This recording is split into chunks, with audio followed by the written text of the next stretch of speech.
So, it's been over a year now since my original review of the first F.E.A.R game, or the first F.E.A.R game plus expansions, which the expansions are non-canon apparently. And it's finally time to talk about F.E.A.R 2, which I just finished the expansion, and I finished F.E.A.R 2 about a week or two ago. And man, what a... I have both a lot to talk about and not a whole lot to talk about at all with this game, and you'll see why in a bit. So the first things first, this is like a non-spoiler review, but obviously we have to talk about what happens at the end of F.E.A.R 1. So if you're really interested in not having anything about F.E.A.R 1 spoiled, then, go play that first. The funny thing is that there's not much to spoil in F.E.A.R 2. I feel like not a whole lot happens, but let's kick it off. You are generic soldier number 5372. Oh, okay, you're not actually a number, but I believe your name is Keegan, from what I remember, or if that is... To be honest, it's really hard to keep track. In other words, you're not Point Man, and you're not any character introduced in the expansions, or any character that's related to the first game at all. You are Soldier Man. You actually have a name this time, although it was so bland I cannot remember it. It might be Keegan, although that might be one of the members of the squad. Anyway, you are sent in on a mission, and it takes place basically after F.E.A.R 1, where you screw up, and Alma basically blows the city up. Which seems like it could be a really interesting set piece. It seems like it has a lot of potential. But it just falls so flat. You start off, and basically right away, your throne is like, oh, this mysterious, like, something's not quite right with your team. It's almost like there's some shady behind the screens kind of stuff. And then they basically tell you the plot twist like an hour and a half in, if you're even remotely paying attention through the in-game intel. But they like to keep almost acting like you don't know. And throughout the game, you're basically just keep going along. You're told you gotta stop Alma. You just keep going along from place to place. Nothing really happens until the end of the game, at which point you're gonna scratch your head and say, what did I just see for that ending? That is something. I can't say I've ever seen an ending like that before.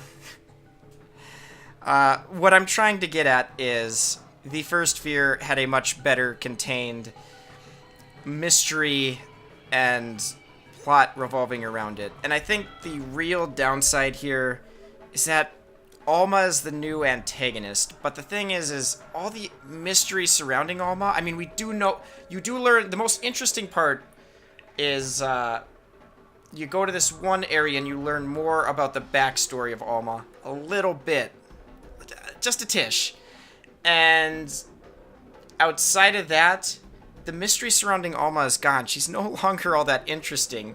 She shows up, and, just constantly... She's not nearly as creepy as she used to be, I guess is the main thing. And at the end of the day, F.E.A.R 1 was interesting because it had a creepy atmosphere. It was this, like...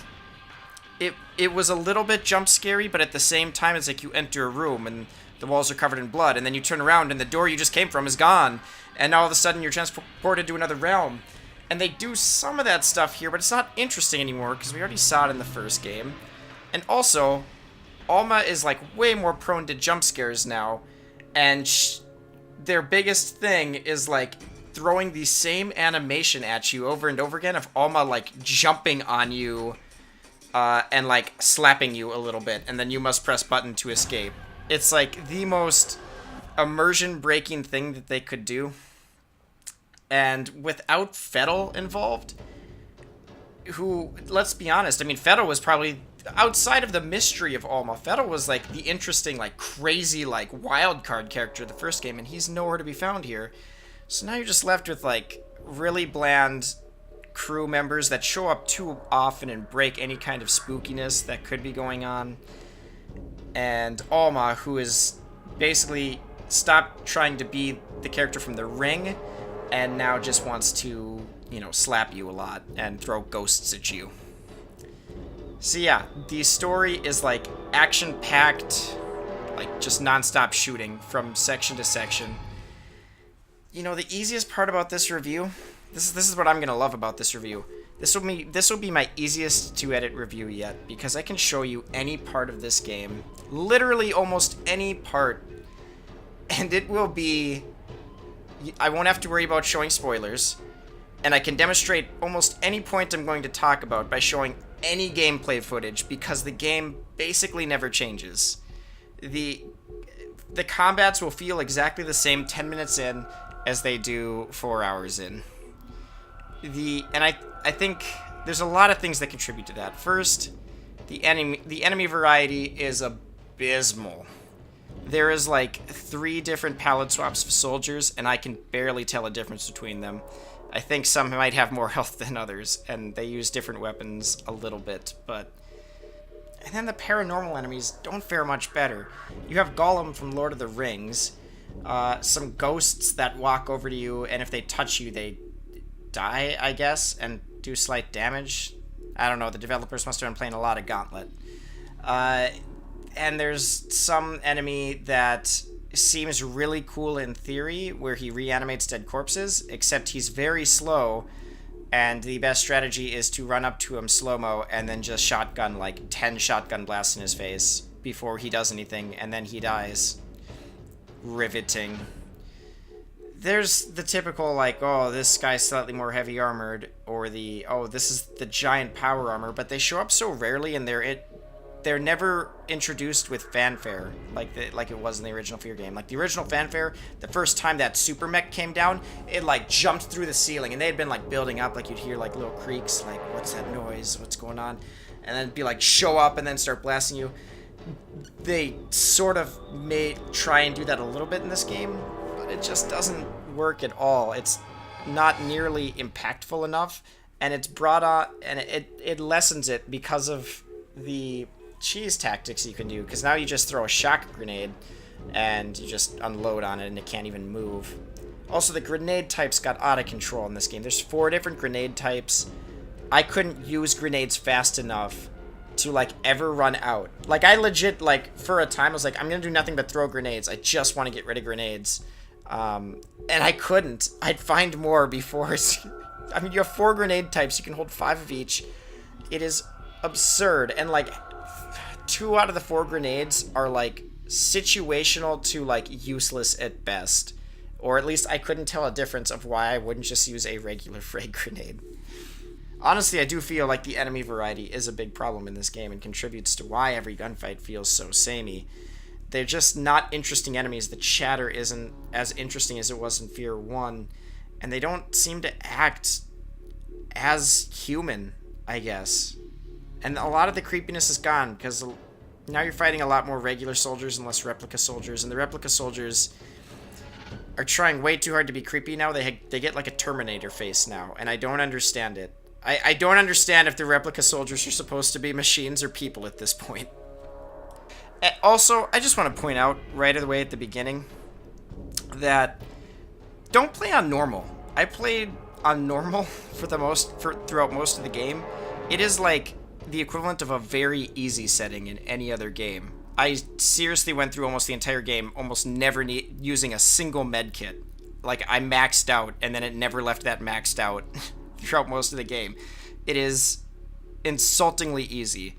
Hard will offer a much better challenge, and I highly recommend anyone who's ever played a single video game before just play hard, because otherwise it is just boring. But getting back into the gameplay, I just had to say that because it bugged the crap out of me how insultingly easy it was. The gameplay of F.E.A.R 2 Project Origin is like so samey and run-of-the-mill, and it is crippled with I think what a lot of the games fell into during this time. Now you gotta remember this came out 4 years after the first F.E.A.R. And in between that time, Call of Duty 4 came out. Now Call of Duty 4 was a great game. But anyone who went through that era knows that this was the era of first-person shooters. Once Call of Duty 4 came out and blew the doors off of sales, everyone wanted the next piece of the pie, and everyone tried to make their first-person shooter exactly like Call of Duty. So, let's run off the tick boxes, shall we? Aiming down sights. Check. Hit markers. Check. man, there's so many things. Little extra quick time events where you must mash a button.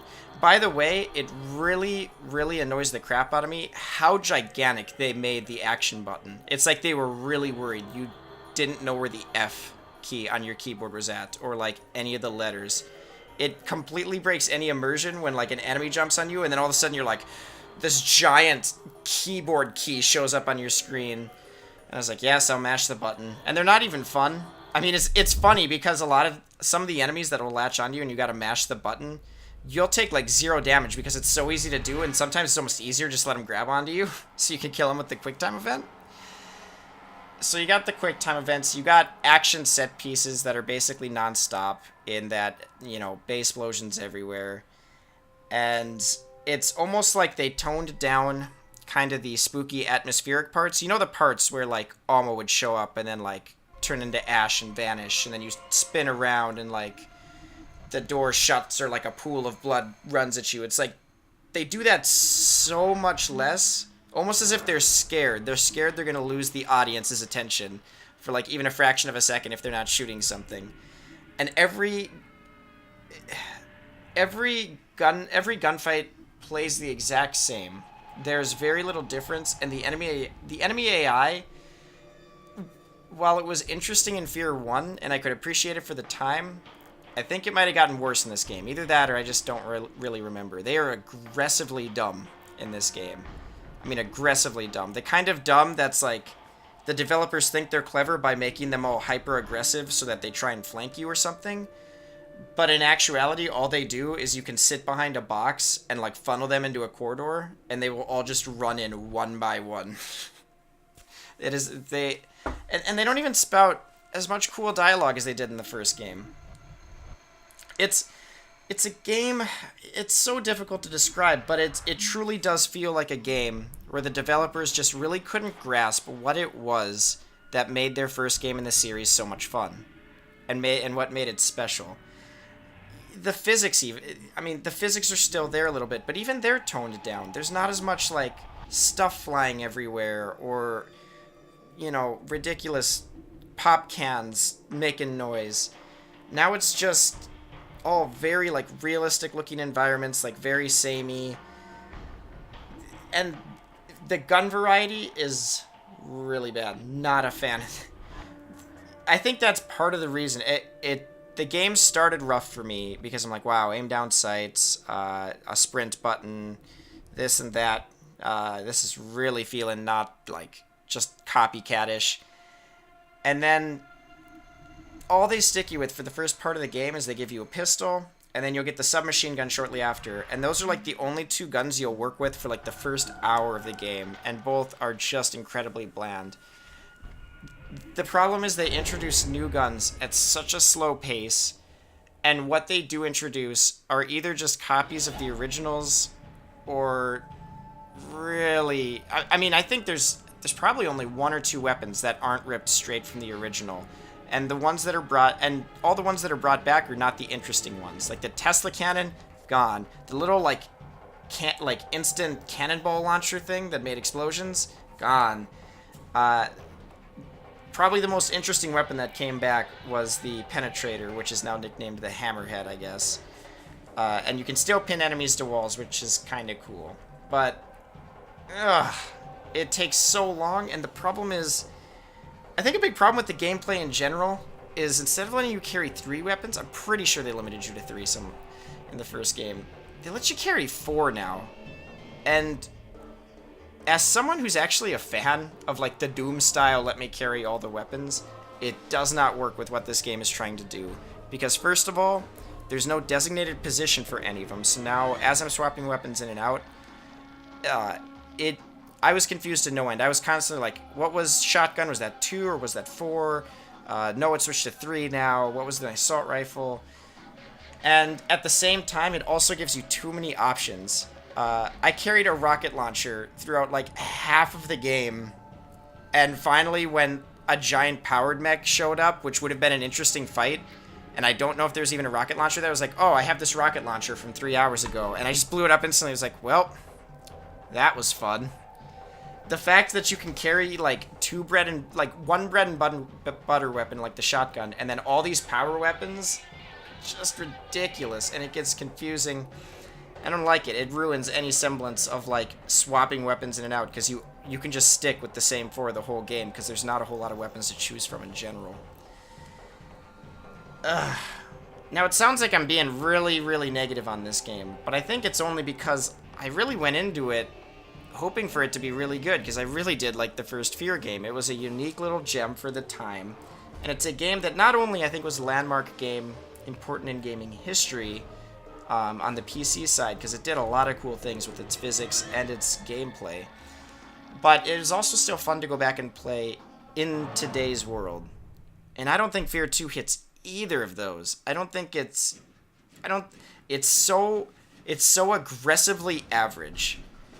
It's never bad. It never feels like, well, outside of the turret sections. Did I mention they'd throw in like a few turret sections? And this was already at the time in the gaming industry where people like turret sections were the butt end of like every joke. Everyone's like, yeah, I better throw in 3 turret sections. I want to go home for lunch today. Like no one, it was already very well known that turret sections are a very bad idea for game design, and they throw in like 3 or 4 of them. But the game is never like outwardly bad. It's never like, it never is like very bad. But at the same time, it's never good. It's that worst kind of aggressively average where it's worse than being bad. Because at least when it's bad, you can be like, wow, that's kind of funny how bad it is. But it's not even that. Everything is so run-of-the-mill, and it's like they lost all the magic of what made the first game great. And, man, it pains me because I hear F.E.A.R 3 got even more off the rails, if I remember correctly, and, man, I don't know. I don't know if it was a problem with the studio or what, because another one of my favorite games from that Xbox 360 era was the first Condemned Criminal Origins, and I believe that was made by the same team. And it was another classic example of they got to that sequel, and they said, wow, that first game was really great. Let's try and keep that same feeling, but they just go off the rails at some point, and they throw in a little bit too much action, or they don't polish it up quite right, and it just doesn't feel right. So F.E.A.R 2, let's talk about the expansion a little bit. The expansion, titled Rebirth, is I beat it in under an hour. That's why I'm doing this review now. I thought I was going to have to take more time to beat it. I sat down, I beat it in one sitting, I was like, well, that's it? But the funny thing is a lot of the gameplay variety of Rebirth was more fun. Even though the story, there was next to nothing there, or nothing worthwhile. I mean, outside of, again, the ending, I guess, building up to F.E.A.R 3, maybe. But the gameplay situations, once you get out of the dumb power mech, which is another just boring gameplay decision that they did, is far more interesting, and I think it harkens back to the first F.E.A.R game a lot more. You have this situation early on where you fall down the elevator and you lose all your weapons, and all the soldiers are closing in around you, and you're running around, and you have to jump down, and you knock out this guy with the melee attack, and then take his pistol, and now you're in a frantic like cat and mouse firefight, like ducking behind all of these like walls and corridors to like try and take him out one by one and pick up some weapons and have a fighting chance. And that's what it is. That's what you guys needed to do in the first game. But you never did that ever. Instead, you threw in a lot of wacky like button prompts. One of my favorites is I bet they thought they were really clever. They're like, kick over the table to create cover. It is like almost every object early on can be like kicked for cover, and you will like never need to do it ever. And I think even they realized this because they stopped doing it like 2 to 3 hours in. Like that was their show. That was their look at this new gameplay innovation we have. And even they were like, wow, that's really not amounting to much. And so there's like none of that in the expansion. I don't even think they'll actually do it like once, not that I remember. And there's just these gameplay situations. Another one, you fall down and they're like closing in on you, and all of a sudden the giant guy with the hammerhead, like the giant armored guy, busts through the wall, and it's like very tight corridors, and it just creates like an interesting gameplay situation. Everything that was missing from the base game. And the funny thing is, it only lasts an hour. I actually did have fun with the expansion. You know, if I'm not counting the story aspect of it, the gameplay was satisfying. It felt a little bit more like F.E.A.R 1, whereas F.E.A.R 2 was just this bland firefight after bland firefight of uninteresting weapons. So yeah, would I recommend F.E.A.R 2 as someone to go play today? It's a really tough sell. I like this because I feel like all my reviews have always been on very great and positive games. I think it's also important to recognize, take a step back and like analyze bad games from time to time. Not that this one's really that bad, but what worked and what didn't. And it's, if someone were to ask me, should I go play F.E.A.R 2? I'm really curious what happens next in the story, and I'd say, you know what? The plot synopsis is like 2 paragraphs on Wikipedia. And I know, I looked it up, because I finished the game. I was like, there had to be more to this plot than I saw, right? I mean, maybe I just wasn't paying enough attention. It's like, no, there's literally not anything happening throughout the entire game. So if someone would say, do I need to go play F.E.A.R 2? I'm curious about the series. I finished F.E.A.R 1. I'd say, you know, if you really loved F.E.A.R 1, you really needed more of that slow-mo mechanic, or something like that, then yeah, I guess maybe give F.E.A.R 2 a try. It's cheap nowadays. You can get it on GOG or Steam or whatever. But at the end of the day, if you're just looking for a fun game that's still fun to play now, I can't recommend F.E.A.R 2 because you have so many better options. F.E.A.R 2 would be like, I've exhausted many of the other greats like Half-Life, F.E.A.R 1, it's all these great games. Then yeah, I guess if you're really running dry, go play F.E.A.R 2. And at the same time, I can't even recommend it from if you're interested in gaming history and how the gaming landscape changed, then that you should give it a play. I can't recommend that either.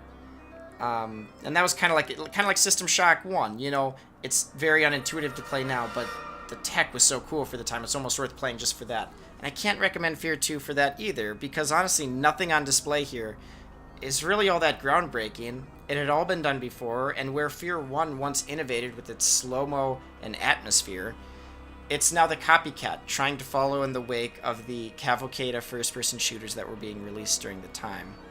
And it's very clear that this game was made with consoles in mind first. And I don't say that as like, oh, PC Master Race. It's just very obvious from the get-go. Even the menus do not let you mouse wheel correctly. Like, I'm bringing up the Intel files, and I can't mouse wheel up and down. I have to click and drag on the scroll bar to the side. It's ridiculous. And I think that's probably also where a lot of the, why the game feels so easy. I feel like it was designed primarily with the person playing with the controller on the couch, which is fine, I guess, but it's not what F.E.A.R was about. F.E.A.R was the intense action game that you needed slow-mo with a mouse and keyboard just to survive, you know? It's weird. So yeah, F.E.A.R 2, can't really recommend it unless you're looking for an aggressively average game, and you really need to know what happens in the F.E.A.R plot. P.S. It's not a whole lot. You can look up the ending and then be confused about what just happened. So until then, thank you guys so much for watching. Till next time later, everyone.